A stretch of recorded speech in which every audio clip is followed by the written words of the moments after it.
ভাই ভাই যাও না দাঁড়াও, ভিডিওটা স্কিপ করো না। আজকের ভিডিওটা তোমাদের জন্য একেবারে অনেকের ভয়েস চেঞ্জার লাগানোর অনেক শখ, কিন্তু লাগাতে পারো না। আমি জানি না অন্যজনের মোবাইলে আই কি না, আমি এতটুকু জানি ভিভো ফোনে আই এটা। আমি একটু দেখাই, আমি এটা চালু করলে আমার আই এটা, এই যে ভয়েস চেঞ্জারটা এরকমভাবে আইয়ে।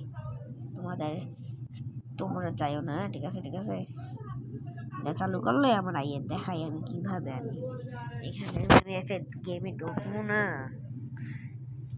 এই জায়গাটা আইবে, এই জায়গাটা দেখাই। এই জায়গাটা এখানে, এখানে তোমরা লাইভটা কত মানুষের ভয়েস হবে এখানে। আর তোমরা এটা কি আমি বুঝি না, ভয়েস যাওয়া পারে না, বুঝি না এটা কি। ঠিক আছে,